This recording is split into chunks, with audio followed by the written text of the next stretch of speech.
Hi guys, and welcome to another episode of Forever Gardening. Today we are going to take you through our seedling mix.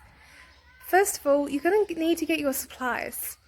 Now, you can make a simple seedling mix, however, my one I find is a lot better.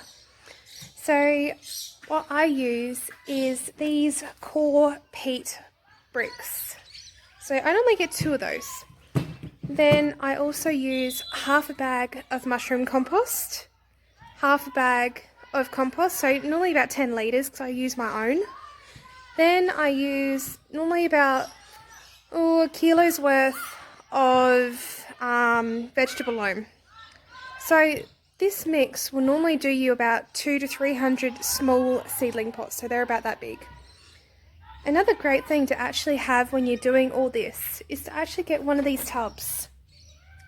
So these tubs are, I think they're 30 litres from memory. I get them from Big W for $5. Now they are fantastic for when you have a garden. You can use them for absolutely anything. I use them to break down my core peat blocks, as well as to move compost around, break up pea straw in it, pretty much anything and everything. Another thing I find is really good when you're doing seedlings is to actually get some of these cardboard ones. So you get these from Cheapest Chips for $3 for 40. So that is really cheap for that amount. Now what we're going to do first before we get into anything else is to actually break down these core blocks. And I'll show you how to do that. So now that we're here in my bathroom, we're actually going to break down these core blocks. So the main important thing is to actually have hot, very hot water.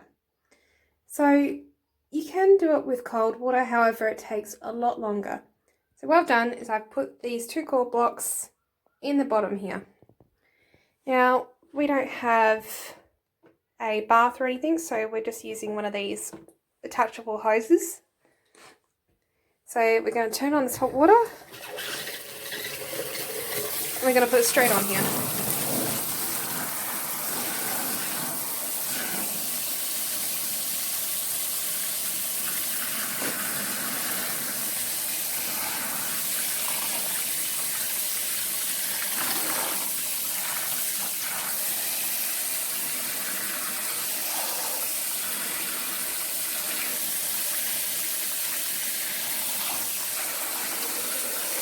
So this here is after 1 minute. We're just going to put some more water in it.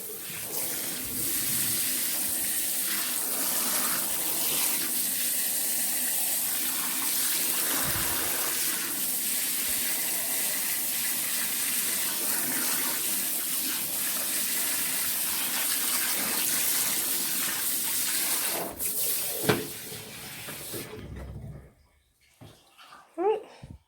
You can see it's absorbing it quite nicely.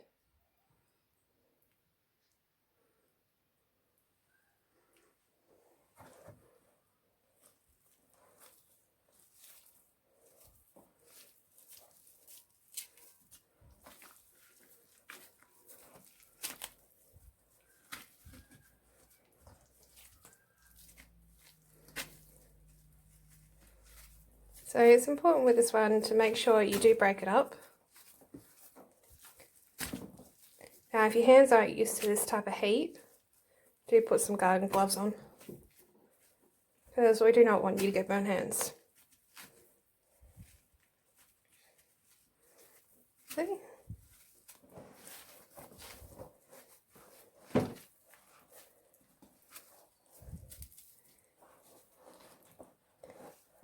I'm going to bury the big bits so they can absorb the moisture. You do not want this mix too wet, but you also don't want it too dry. So I think we're going to put probably about another 200 mils of water in this one.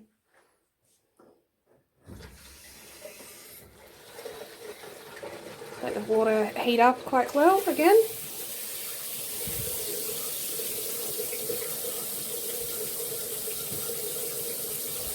There we go.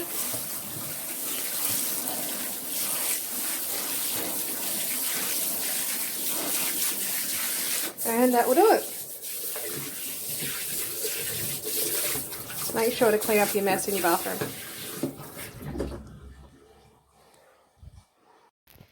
Now it's very important while you're letting this mix cool down to get your other supplies. So let's get to it. So I've already got my mushroom compost ready to go. So now let's get some compost.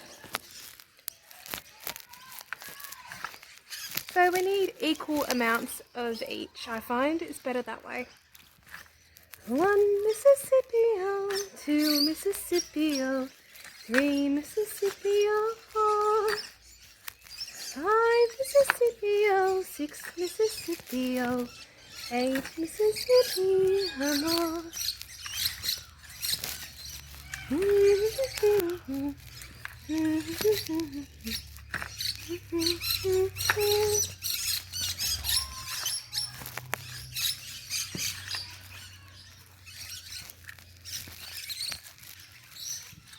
So this is actually my matured compost. This is about a year old.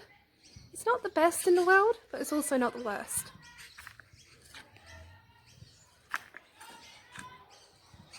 So now that we've got that, it's time to go get our vegetable loam. So we are here around the side of my shed.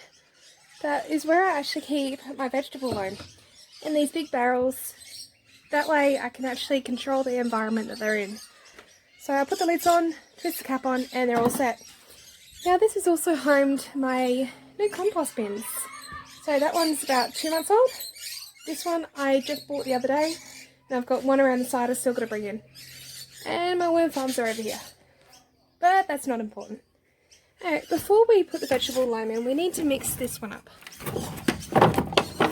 So make sure you mix it in well. I'll mix this in well, then I will get back to you. It's a bit hard to do one-handed. Alright, so now it's time to get the vegetable loam. Now vegetable loam is a mixture of sand, soil and manures. So it looks kind of like this. So it's really sandy, it doesn't hold water very well. So we're going to get an equal amount of that to compost and mushroom compost. Before I forget, I better close up my greenhouse, it's getting a bit chilly.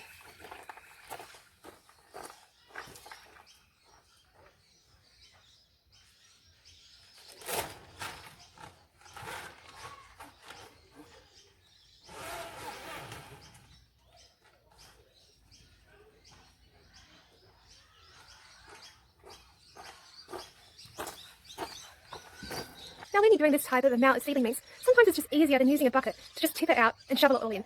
Let's do that.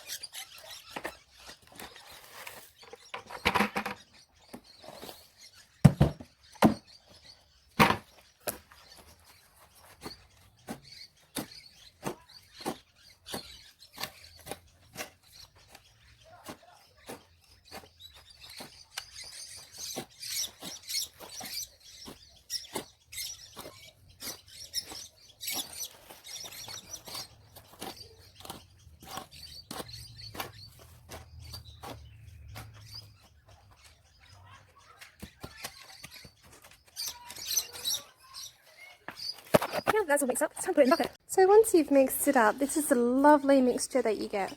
It's light and fluffy,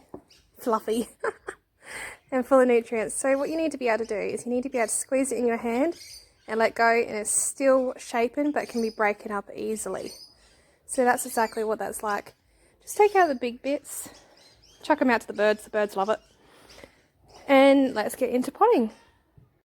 So now that we have done that mixture, it's time to actually pot them up. So what I'm going to do is I'm going to just over 3/4 fill it, just to about there. Because when you're watering, you need to make sure that it actually goes into the pot and doesn't just overfill and go to other areas. Because your seed won't get what it needs that way. Now, what you need to do is you need to fill it up, shake it down just like this. You do not need to tightly compact your seeds. You tightly compact it, it won't work. The seeds might die, they might germinate, but they might not. So I find it's best just to keep it nice and fluffy. So just to about that level there. So I'm going to pot some more up and then I'll get back to you.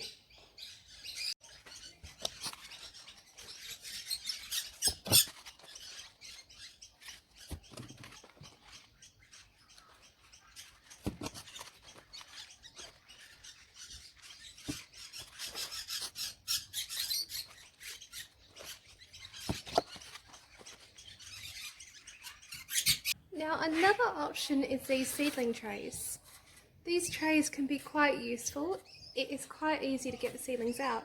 However, I don't like them because they break down quite quickly. One summer it lasts me normally. If I get 2 summers out of it, I am extremely lucky. That's why I normally stick to these paper ones. But when you fill these up, you need to make sure that it's directly over the bucket. You're just going to tip it on top. And you're going to keep on shoveling on top. Do not compact it.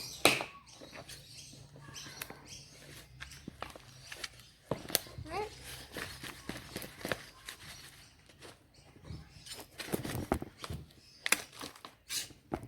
I'm getting it all over the table.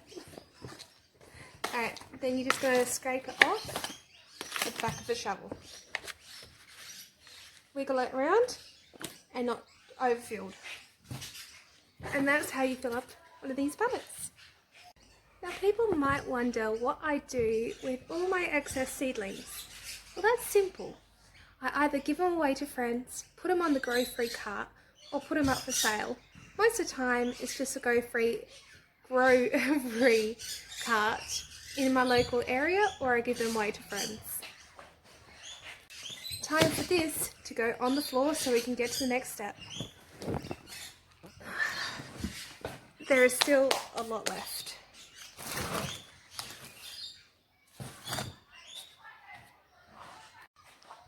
So now we're at the seed sowing station.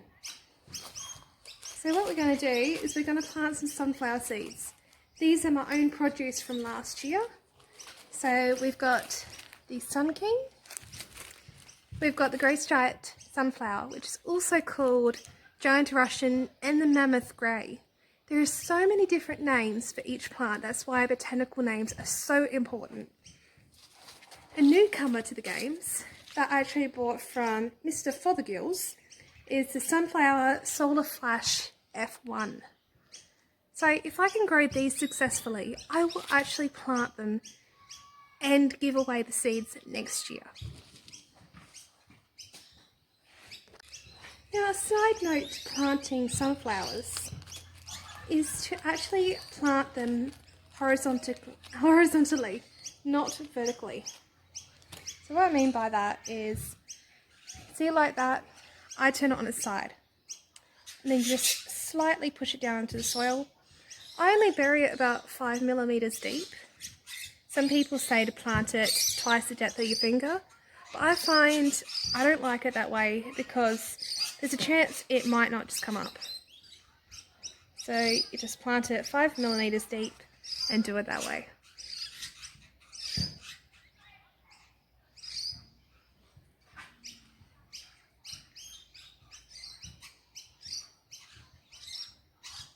There you go.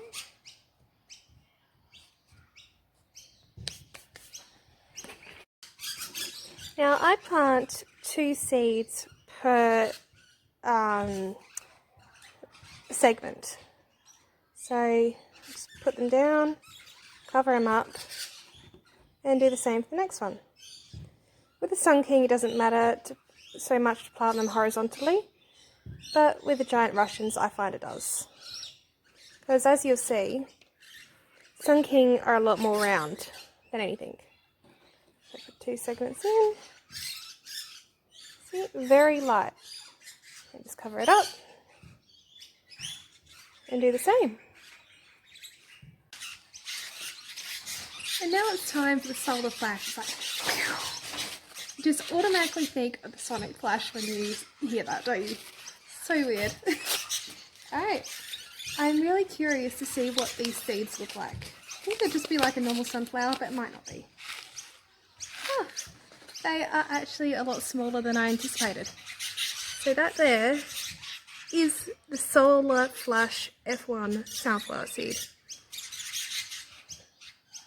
And that, ladies and gentlemen, is how you make the seedling mix and how you plant sunflower seeds. It's very much that simple. Now what's next is to label them.